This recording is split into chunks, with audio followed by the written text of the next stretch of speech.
Hello players, दूसरे topic की तरह इंग्लिश के दूसरे टॉपिक की तरह ये टॉपिक भी बड़ा मजेदार है और बहुत इंपॉर्टेंट है। हर बार मैं ये कहूं कि टॉपिक बड़ा इंपॉर्टेंट है तो मजेदार बात नहीं रहेगी, कुछ नया करते हैं।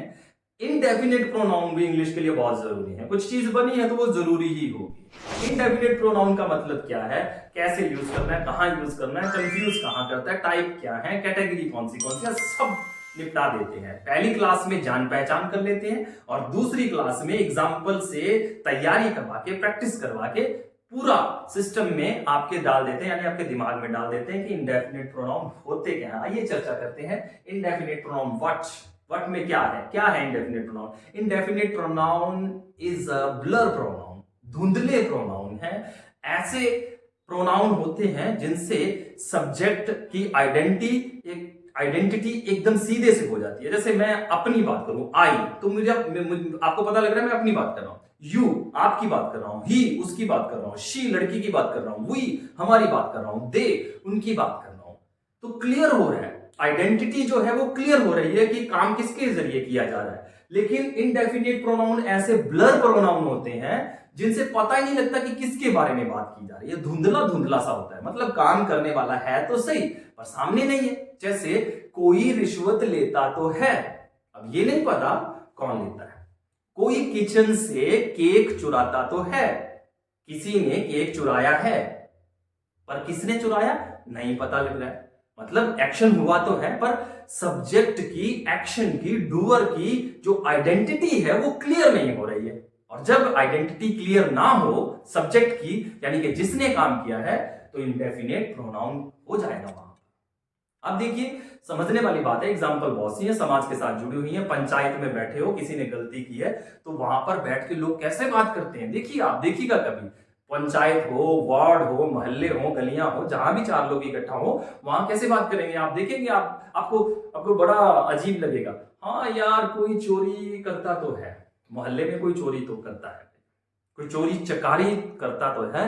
अब कोई पूछे कौन, तो ये नहीं पता कौन करता है। अब देखिए, जिसने ये बात कही है उसको पता है कि वो किसकी बात कर रहा है, लेकिन वो क्लियर स्टेटमेंट नहीं देना चाहता, तो वो इनडेफिनेट प्रोनाउन का यूज करता है। भैया कोई नशा बेचता तो है, अब कौन बेच रहा है ऐसे बात करेंगे। कोई नशा बेचता तो है लेकिन कौन बेच रहा है नहीं बताएंगे, मतलब इनडेफिनेट प्रोनाउन का यूज कर रहे हैं। एक्शन हो तो रहा है, किसके जरिए हो रहा है, वो ब्लर है, वो धुंधला है, तो इंडेफिनेट प्रोनाउन हो जाता है वहां पे। बड़ा सिंपल है। और समझिए, ऑफिस में चलते हैं, अभी तो गली मोहल्ले पंचायत में थे, ऑफिस में चलते हैं। कोई बेईमानी करता तो है, कोई काम चोरी करता तो है। अब कौन करता है ये भी पता है, और ना भी पता हो तो भी सब्जेक्ट तो अंधेरे में रहा ना। ध्यान दीजिए, कोई रिश्वत लेता तो है, कोई काम चोरी, बहुत सब रिश्वत लेते हैं, अब सब में सभी आ गए। तो ऐसे सब्जेक्ट, सब, कोई, जैसे सब्जेक्ट हो जिनमें आइडेंटिटी क्लियर ना हो, तो वो प्रोनाउन जो रहेंगे वो इनडेफिनेट प्रोनाउन रहेंगे। आइए, कितने होते हैं, 34 से 36 के बीच में होते हैं। 34 या 36 माना जाता है, कभी कभी 2 या 3 को प्रोनाउन नहीं माना जाता, कभी कभी माना जाता है। हम सभी की बात करेंगे तो 36 लास्ट है, 36 से ज्यादा नहीं होते। और बहुत इजी है, जल्दी याद हो जाएंगे। जब कैटेगरी में डिवाइड करके बताऊंगा तो झटके से 3 हिस्सों में बढ़ जाएंगे, तो अपने आप याद हो जाएंगे आपको। उसके बाद वेयर टू यूज, कहां कहां यूज होता है भैया। नॉर्मली इनका 4 जगह पे यूज होता है, और मैं कहूं सिर्फ 4 ही जगह पे यूज होता है। ईडीएम में कभी कभार हो जाता है, तो वो ज्यादा इतना सीरियस लेने वाली बात नहीं है। अभी के लिए 4 है। प्रेजेंट में यूज होगा इसका, पास्ट में यूज होगा, फ्यूचर में यूज होगा और मॉडल में यूज होगा। इन प्रोनाउन का, इन 36 प्रोनाउन का, इन 36 इनडेफिनेट प्रोनाउन का 4 जगह पे यूज होता है। उसके बाद देख लीजिए, मोस्ट कंफ्यूजिंग एरिया कौन सा है। जब इनको यूज करने की बात आए तो सबसे ज्यादा कंफ्यूज कहां होता है स्टूडेंट, 2 ही जगह पे होता है, प्रेजेंट में या पास्ट में। बस 2 ही जगह कंफ्यूज होता है और कहीं कंफ्यूज नहीं होता है। और चर्चा कर लेते हैं। कैटेगरी 3 हिस्सों में डिवाइड करेंगे इनको, सिंगुलर, प्लूरल और न्यूट्रल। 3 हिस्सों में, मतलब एक वचन, बहुवचन और दोनों के लिए। एक वचन, बहुवचन और दोनों के लिए। टाइप क्या है, पर्सन, प्लेस और थिंग। 3 हिस्सों में डिवाइड है ये, पर्सन, प्लेस और थिंग। जहां पे पर्सन होगा, पर्सन की बात करो तो वहां बॉडी लगा होगा या वन लगा होगा, मतलब एवरी बॉडी, everyone, लास्ट में क्या लगा होगा? जहां थिंग की बात करें तो वहां थिंग ही लगा होगा, चीज की बात करें तो वहां एवरीथिंग, एनीथिंग, समथिंग, दो हिस्सों में डिवाइड हो गया। फिर अगर इसकी बात की जाए प्लेस की, तो रेड कलर में मैंने स्पेशली आप लोगों के लिए लिख दिया है एवरीवेयर, समवेयर, एनीवेयर।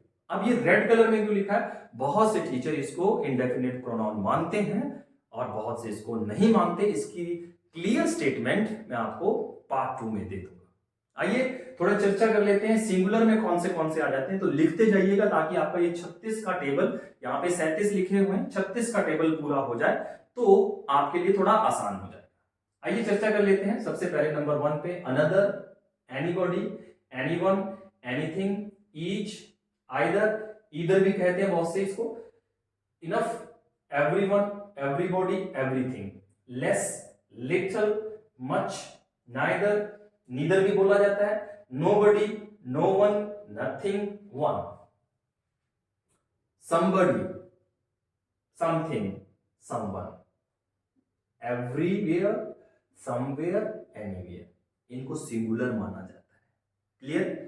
प्लूरल की बात कर लो, both, few, many, several, others, और फ्यू को फ्यूअर में ही काउंट किया जाता है, इसलिए इसको हम अलग से काउंट नहीं करेंगे। ऑल को सिंगुलर भी यूज कर सकते हैं, प्लूरल भी यूज कर सकते हैं। मोस्ट, सिंगुलर और प्लूरल बोथ साइड यूज कर सकते हैं। सम, एनी, दोनों को ही, मोर, नन, सच। तो ये 36 बन जाते हैं टोटल। अगर इसको इसके साथ काउंट कर लिया जाए तो ये टोटल 36 हो जाते हैं। अगर यहां लिखे 37 हुए लेकिन 36 हो जाते हैं अगर आप इनको अलग काउंट नहीं करते, इन दो को अलग काउंट नहीं करते। आपकी मर्जी पे डिपेंड करता है, इससे ज्यादा ये नहीं। तो दोस्तों ये बड़ा सिंपल था, शॉर्ट में रिवाइज कर देता हूं। जब सब्जेक्ट की आइडेंटिटी क्लियर ना हो, कर्ता यानी डूअर की आइडेंटिटी क्लियर ना हो, हवा में बात कह करके एक्शन की जिक्र किया जा रहा हो, तो समझ लीजिए वो इंडेफिनिट प्रोनाउन है। क्लियर प्रोनाउन आई, माई, मी, हुई या वरस होते हैं। इनडेफिनिट प्रोनाउन ये आपके सामने 36-37 जो रखे हुए हैं वो होते हैं, और इनका यूज कहां कहां करना है वो मैंने आपको बता दिया है। सॉरी, कैसे यूज करना है वो दूसरी वीडियो में बात करेंगे। कहां यूज होता है वो बता दिया है, कंफ्यूजिंग पार्ट बता दिया है, और कैटेगरी क्या है और टाइप क्या है इसके, वो सारी चीजें मैंने आपके सामने रख दी है। अगर आप थोड़ा सा इसको और जूम करके इसका स्क्रीनशॉट लेना चाहो तो ले सकते हो, अदरवाइज पीडीएफ में हम इसको मुहैया करवा देंगे। पीडीएफ लेने के लिए इंस्टाग्राम का ग्रुप हमारे ज्वाइन कर सकते हैं, जिसका लिंक, जिसका स्कैनर मैं यहां लगा देता हूं, स्कैन कीजिए और ग्रुप ज्वाइन कीजिए, और वहां पे इंपॉर्टेंट इंग्लिश की प्रैक्टिस करते रहिए। प्रीवियस ईयर के क्वेश्चन वहां पे डाले जाते हैं, और वहां पे क्वेश्चन का डिटेल लीजिए और अपनी इंग्लिश को और बेहतर तरीके से सीखिए, बढ़िए आगे। अगर आप हमसे डायरेक्ट पढ़ना चाहते हैं, पूरे साल में 365 रुपए देके, यानी कि 1 रुपए पर डे देकर प्रैक्टिस करना चाहते हैं, प्रैक्टिस बहुत इंपॉर्टेंट है। चाहे वो संगीतकार है, चाहे वो खिलाड़ी है, चाहे वो प्लेयर है, चाहे वो विद्यार्थी है, या फिर आर्मी में है, पुलिस में है, डिफेंस में है, प्रैक्टिस के बिना जीवन में आगे नहीं बढ़ा जा सकता। शिक्षा आपको बिल्कुल मुफ्त में मिलेगी, क्योंकि शिक्षा का कोई मोल नहीं होता। अगर आप प्रैक्टिस करना चाहते हैं तो 1 रुपए पर डे यानी 300 साल के 65 रुपए दे करके हमारी ऐप पर आकर के आप डाउनलोड ऐप कर सकते हैं प्ले स्टोर पर जाकर के, और हमारे साथ प्रैक्टिस करना शुरू कर सकते हैं। विद दिस वर्ड, अगर आपको हमारा प्रयास अच्छा लग रहा है, आइडिया अच्छा लग रहा है, अंदाज अच्छा लग रहा है, वीडियो को लाइक करना, कमेंट करना, शेयर करना बिल्कुल मत भूलिएगा। यूट्यूब पे है तो सब्सक्राइब कर लीजिए, और फेसबुक पे है तो फॉलो कर लीजिए। ज्यादा से ज्यादा लोगों तक हमारा इसी प्रयास पहुंचाइए। ब्लर मत रहिए, क्लियर हो जाइए। ब्लर रहेंगे तो जिंदगी में कुछ नहीं कर पाएंगे, और इसी के ऊपर डिपेंड करेगा पार्ट नंबर 2। आइए पार्ट नंबर 2 में मिलते हैं। Thank you very much.